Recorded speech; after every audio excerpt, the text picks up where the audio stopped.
De médico e louco, todo mundo tem um pouco. E o assunto de hoje é alergia. Aliás, se você está assistindo esse vídeo aqui e não se inscreveu ainda no canal, então, por favor, se inscreva. Dê seu like aqui, escreva seu comentário. A gente vai responder e também compartilhe. É um assunto muito importante. Todo mundo tem alergia ou, de repente, passou por uma situação, conhece alguém que tem e tem um segredinho, mas alto lá. Existe um diagnóstico preciso para isso, existem orientações, existe uma especialidade. Para isso, eu estou recebendo Briana Nicoletti, que é alergista e imunologista, para tirar todas essas nossas dúvidas. Oi, Fernanda, é um prazer estar aqui e muito feliz de poder contar um pouquinho sobre as coisas das alergias, tirar as dúvidas, né? Isso cientificamente. Briana, vamos lá. Primeira coisa, animal em casa, ou animal doméstico, pet, de pelo curto. É verdade que o de pelo curto dá menos alergia? Não existe bicho, animal doméstico, hipoalergênico ou que não provoque alergia, né, Fernando?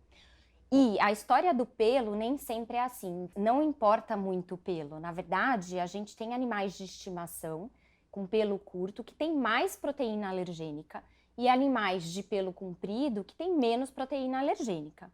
Então, não existe animal que seja hipoalergênico ou que não provoque alergia se a pessoa tiver uma predisposição para essa alergia. Quer dizer, é uma combinação, né? Existe o animal em si, ele vai liberar proteínas ou tem constituintes que podem provocar alergia e a pessoa pode ser mais propensa ou não de ter alergia. Exatamente. Alergia é o entendimento do nosso sistema imunológico como algo estranho, gerando uma reação inflamatória. E esse entendimento, ele vai se transformando ao longo da vida. Então, se alguém entende uma parte da estrutura do pelo, da pele, da saliva do animal como estranha e tem uma reação inflamatória, ele vai ter uma alergia. Pergunta importante. Quando a gente fala em alergia, o que todo mundo imagina? Bom, vamos tomar um antialérgico. E é verdade que todo antialérgico dá sono ou engorda? Os antialérgicos de primeira classe, que a gente fala, que são os mais antigos, eles eram menos seletivos para a reação alérgica. Então, eles têm ação em sistema nervoso central e não devem ser usados de forma contínua. Os antialérgicos mais novos, eles são mais seletivos. Então, eles são seguros para usar de forma contínua se houver necessidade e não costuma provocar sono, nem aumento de apetite, nenhum desses sintomas aí. Agora sim, uma correlação com o mundo físico. Nós temos 365 dias e 4 estações do ano. É verdade que tem estação do ano que as pessoas acabam tendo mais predisposição a ter alergia? Aquele negócio, né? Na primavera solta mais pólen, então por isso o pólen, a pessoa que é alérgica tem contato na pele através da respiração ou do olho, enfim. É verdade isso? É verdade, sim. Então, a gente chama de rinite intermitente, por exemplo, a rinite que aparece na primavera com a história do pólen, né? A gente também tem, por exemplo, no inverno, por questões de clima, né, que tá frio, às vezes fica seco, provoca mais disfunção do nariz e o alérgico piora também nessa época do ano. Então, a época do ano, o clima, influencia bastante nos sintomas das alergias respiratórias. Então fala um pouquinho pra gente sobre essa questão da mudança de temperatura e, para quem tem alergia, a predisposição de ter mais quadro clínico. As mudanças bruscas de temperatura nem sempre dá tempo para o nariz, que tem todo um sistema de equilíbrio, né, de trazer a uma temperatura adequada, a umidade do ar que entra, o filtro. Então, às vezes, o frio acaba, essa mudança rápida acaba que você não consegue ajustar e provoca uma disfunção nasal irritativa pelo frio mesmo, pelo ar seco. E aí já acaba trazendo sintomas de rinite e predispondo até para ficar doente, né? Então isso pode acontecer. Toda vez que a gente tem inflamação de via aérea, a gente abre a porta de entrada para os micro-organismos. A gente perde aquela primeira barreira de defesa das nossas mucosas. Então, assim, a pessoa que tem uma predisposição alérgica, ela tem uma chance maior de ter gripe ou resfriado? Podemos Se pensar assim? ela não tratar a alergia, ela tem sim, porque primeiro ela traz um meio adequado para uma infecção. Então, a obstrução, o acúmulo de coriza, que é como se fosse um alimento ali para bactéria, para vírus. E fora isso, ela está inflamada. Então, aquela barreira das células de defesa que tem na mucosa, ela perde aquela prontidão, aquela organização e ela acaba ficando mais doente. Agora, Briana, e essa mudança de temperatura? Uma vez eu fui para o Rio de Janeiro e eu fiquei chocado, porque estava muito quente. Aí a gente entra no táxi, entra ali no Uber, super gelado, e eles estão acostumados. Aí você sai num calorão, entra dentro do hotel, ou um evento, alguma coisa assim, super gelado também. Isso faz mal? É aquilo que a gente estava falando. Então, essas mudanças bruscas, o ar-condicionado, ele traz um ar seco, às vezes muito gelado, isso já provoca uma disfunção local no nariz, porque não dá tempo de ele se adaptar àquela temperatura, àquele ar seco. E a disfunção, ela acaba trazendo processo inflamatório, né? Agora, sim, tem gente que tem alergia ao frio?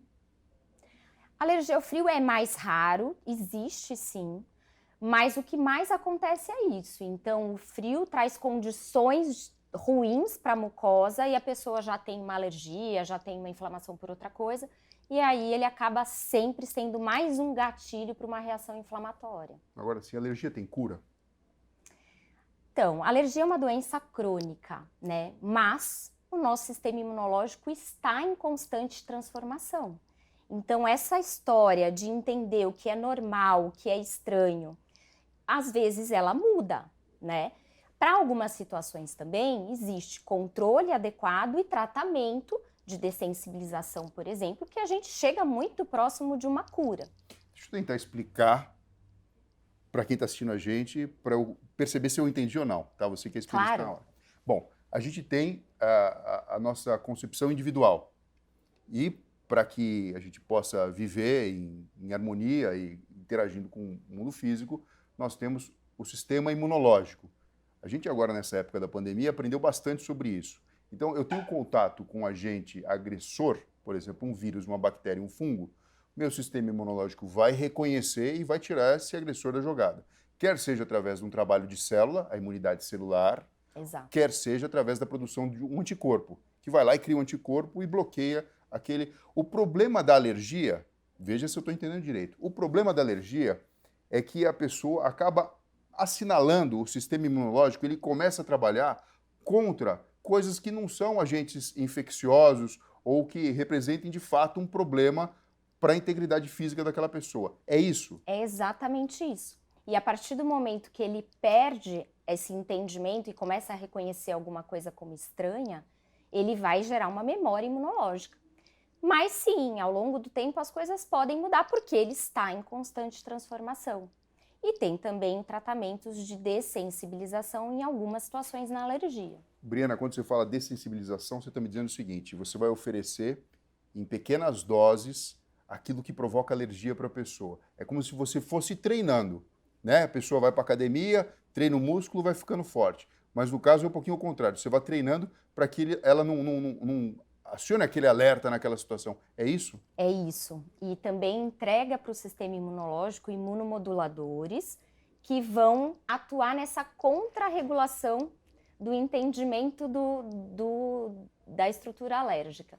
Então, para de ativar a célula de alergia, faz com que ela pare aos pouquinhos de romper e gerar reação inflamatória. Estou entendendo. Então, na verdade, é por isso que é tão importante a gente falar aqui sobre a existência de especialidade médica que só estuda e trabalha com isso. Tanto a imunologia como a alergia. Porque não adianta, não vai ser qualquer remedinho. Existem agentes que vão provocar alergia numa pessoa e não vão provocar em outra. E a forma com que ela se manifesta vai levar o especialista a conduzir essa pessoa para diminuir aquela resposta inflamatória, alérgica. Eu queria que você falasse um pouquinho sobre alergia do leite, porque assim, eu escuto isso direto no consultório. Será que é alergia do leite? Aí vai lá o pediatra, tira o leite, enfim. Tem alguma coisa aí que me parece que é um pouco mito. Existe um mito, né, Fernando, do leite. Muitas vezes todo mundo acha que ele é sempre o vilão. E é lógico que existe a alergia à proteína do leite. Existe a intolerância ao açúcar do leite, que é a intolerância à lactose. E ambas as situações que geram reações inflamatórias, que muitas vezes trazem várias coisas, né, para aquela pessoa. Mas nem sempre o leite é o culpado. E até porque uma restrição de um alimento tão importante, uma super fonte de cálcio, né, para a gente tem que ter certeza se existe uma relação e tentar entender alternativas também, se, ok, temos uma intolerância, temos uma alergia, como que a gente vai trazer uma boa nutrição para aquela pessoa, fora os aspectos emocionais e sociais. Então, a gente nunca deve culpar um alimento sem ter certeza, né, Fernando? Porque isso gera muita coisa. Eu tenho mais 2 perguntas para você, vamos lá? A primeira, é dito que algumas pessoas são atópicas. Para quem não sabe esse nome, atópico é uma pessoa que tem uma predisposição a ter mais alergia. Exato. Né? E é possível também se observar aqui no antebraço, eu lembro disso da época da graduação, do antebraço, que a pessoa apresenta uma espécie de uma brotoeja ou de alguma irregularidade da pele, uns pontinhos mais elevados, vermelhos, que nem sempre coçam. É verdade isso? Então, isso que você está chamando é o que a gente chama de dermatite, né? A dermatite ela tem várias causas e até intolerância alimentar pode levar a uma situação de pele também pelo processo inflamatório e dermatite. Então, as brotoejazinhas aqui, depende, ela coça, ela fica vermelho, ela descama, ela faz placa branca, ela não faz. A gente tem que investigar. E existe também uma situação que não é alérgica, que é a hiperceratose, né? Então, tem vários diagnósticos diferenciais para essa brotoeja aqui. Ou seja, precisa de um especialista. Né? E me fala uma coisa, fazendo uma correlação aqui com a minha área da neurociência, da neurologia. A gente sabe que, às vezes, a pessoa tem um impacto emocional muito forte e ela responde, do ponto de vista imunológico, de uma forma diferente do que a gente esperaria. Eu presenciei isso durante também a minha formação, quando a gente teve toda aquela questão de dar o diagnóstico para os pacientes que eram soropositivos, estou me referindo ao HIV. O paciente estava muito bem, obrigado. Aí você dava o diagnóstico, como tem toda aquela questão do estigma e tudo, em pouco tempo depois a pessoa acabava se adoecendo, parecia que tinha uma conversa ali, e a gente sabe que o hipotálamo, essa região do cérebro, tem a ver. Bom, eu falei tudo isso para fazer a seguinte pergunta. É verdade que existe urticária e coceira por simplesmente fundo emocional? Então, a urticária é uma doença alérgica ou imunológica e o emocional pode impactar de várias formas aí. Então, uma delas é quando a gente está em desequilíbrio imunológico, então está estressado, está ansioso, está deprimido. O que pode acontecer? É trazer para o sistema imunológico um estado de hipersensibilidade. Então, o que você já tem alguma alergia, que não tinha grandes manifestações, você começa a reagir muito àquilo que você já tinha alergia. Existe uma outra situação quando há desequilíbrio imunológico, está estressado, emocionalmente abalado, que traz traz novas alergias. Então, traz uma grande modificação imunológica e pode te sensibilizar a alguma coisa que antes você não tinha. E uma outra situação, na urticária em especial aí, então esse desequilíbrio imunológico, com uma pele que é mais sensível, que tem uma predisposição a coçar, a desidratar, pode trazer como manifestação urticária e de fato não ter uma causa alérgica e o emocional ter realmente contribuído muito para aquela situação. Que interessante, hein? É isso aí. Muito obrigado pela sua participação. Eu deixo aqui o recado e principalmente a lembrança para você escrever aqui seus comentários. Eu e a doutora Briana vamos olhar com todo o carinho, compartilha, passa para frente essa informação, porque isso é qualidade de vida e vamos quebrar esses mitos, né? Essas coisas que muitas vezes acabam atrapalhando em vez de ajudar. Muito obrigado, viu, Briana? Imagina, um super prazer estar aqui. É isso aí, pessoal. Até a próxima.